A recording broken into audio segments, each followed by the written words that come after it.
L'apprentissage, parfois, ça peut ressembler à une corvée, hein. Un défi, oui, mais qui manque un peu de piquant, de motivation. On se retrouve face à une certaine lassitude, un manque d'enthousiasme. Alors, la question qu'on peut se poser, c'est comment est-ce qu'on peut transformer tout ça, l'acquisition de connaissances, en une expérience qui soit vraiment captivante? Eh bien, c'est justement là qu'entre en jeu ce qu'on appelle la ludification. Voilà, on a tous connu cette sensation. Une véritable montagne d'informations à digérer qui a plus l'air d'un mur infranchissable que d'une invitation à la découverte. Et le résultat, c'est que l'engagement baisse, la motivation s'effrite petit à petit. C'est un problème super courant, que ce soit en salle de classe, à l'université ou même en formation professionnelle. Mais alors, imaginez une seconde. Et si on pouvait justement transformer cette corvée en une véritable quête? Si apprendre, tout d'un coup, devenait un jeu, une aventure passionnante où chaque défi qu'on relève est une petite victoire. Eh bien, c'est exactement ça la promesse de la ludification. Alors, au programme de cette analyse, on va commencer par définir ce nouveau terrain de jeu. Ensuite, on va décoder ensemble les règles de la ludification. On verra des exemples très concrets, en action, on fera un petit tour des outils qui existent, et puis on se posera la question, est-ce qu'il n'y a pas aussi des risques à jouer avec le feu? Allez, c'est parti. Pour bien comprendre, il faut revenir un peu en arrière, au début des années 2000. À ce moment-là, on constate un peu partout une baisse de l'engagement. Alors que ce soit dans les entreprises ou dans le monde de l'éducation, on cherche de nouvelles manières de motiver les gens. Et c'est là qu'une idée commence à germer. Et si on intégrait des mécanismes de jeu dans des contextes qui, à la base, n'ont rien à voir avec le jeu? Et c'est ça, la ludification. Ou la gamification, on entend souvent le terme anglais. Pour faire simple, c'est l'art de prendre des éléments typiques du jeu, vous savez les points, les badges, les niveaux, les défis, et de les appliquer à des activités qui sont, à la base, sérieuses. Le but, c'est d'aller piocher dans ce qui nous rend si accro au jeu, le challenge, ce sentiment de progresser, la petite récompense, pour redynamiser l'apprentissage. Ok, la théorie, c'est une chose, mais en pratique, ça ressemble à quoi concrètement?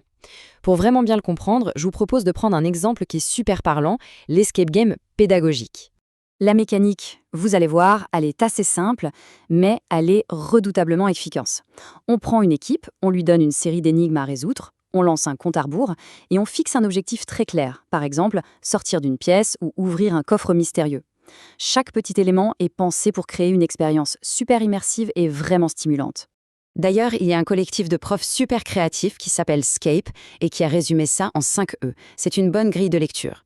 D'abord, il y a l'évasion, on est plongé dans un autre univers, un scénario. Ensuite, express parce qu'il y a l'urgence du chrono, la course contre la montre. Les énigmes, bien sûr, c'est le cœur du défi.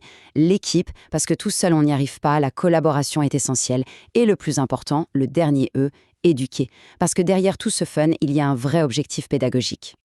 Ok, maintenant qu'on a posé un peu les règles du jeu, voyons comment tous ces principes prennent vie concrètement.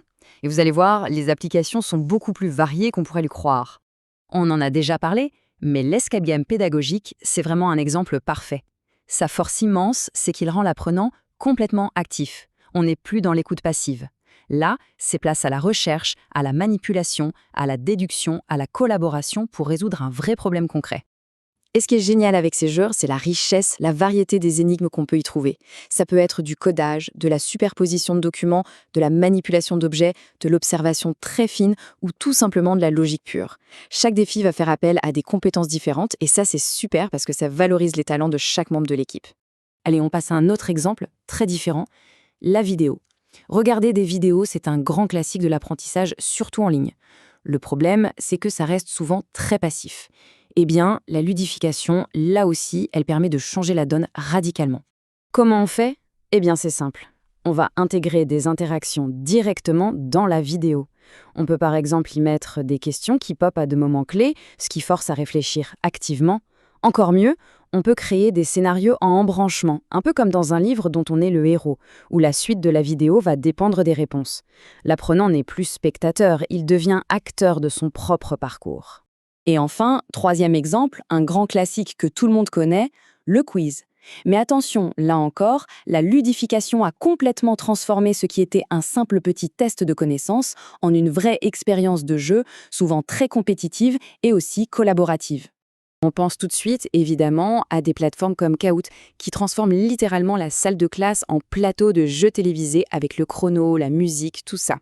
Il y a aussi Quizzes, qui est super pour jouer en collaboration, qu'on soit dans la même pièce ou à distance. Et puis il y a Socrative, par exemple, qui propose un mode course spatiale où des équipes s'affrontent. Ça ajoute une petite touche de compétition saine qui stimule vraiment l'engagement.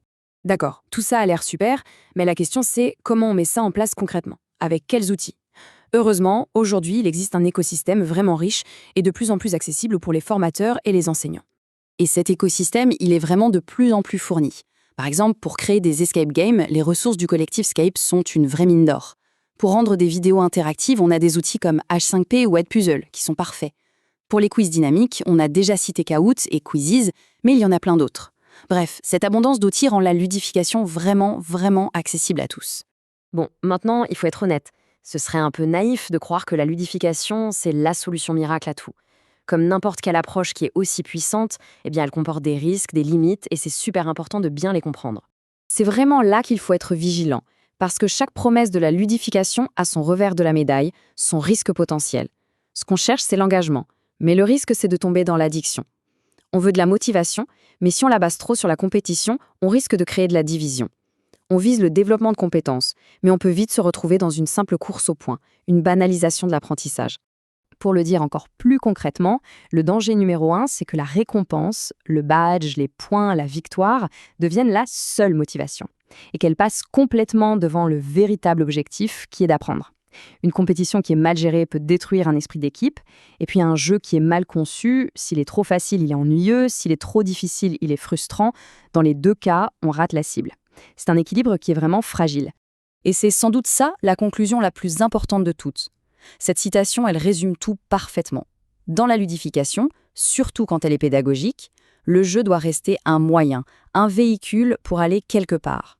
Le plaisir, c'est le moteur, oui, mais la destination finale, ça doit toujours être l'apprentissage. Au final, on le voit, la ludification, c'est bien plus qu'une simple mode, c'est un outil vraiment puissant. Ça nous donne une clé pour repenser complètement l'engagement, la motivation dans l'apprentissage. Donc la vraie question qui reste, ce n'est pas de savoir si on doit l'utiliser, mais plutôt comment on va l'utiliser, de manière réfléchie, de manière efficace, pour construire l'éducation de demain.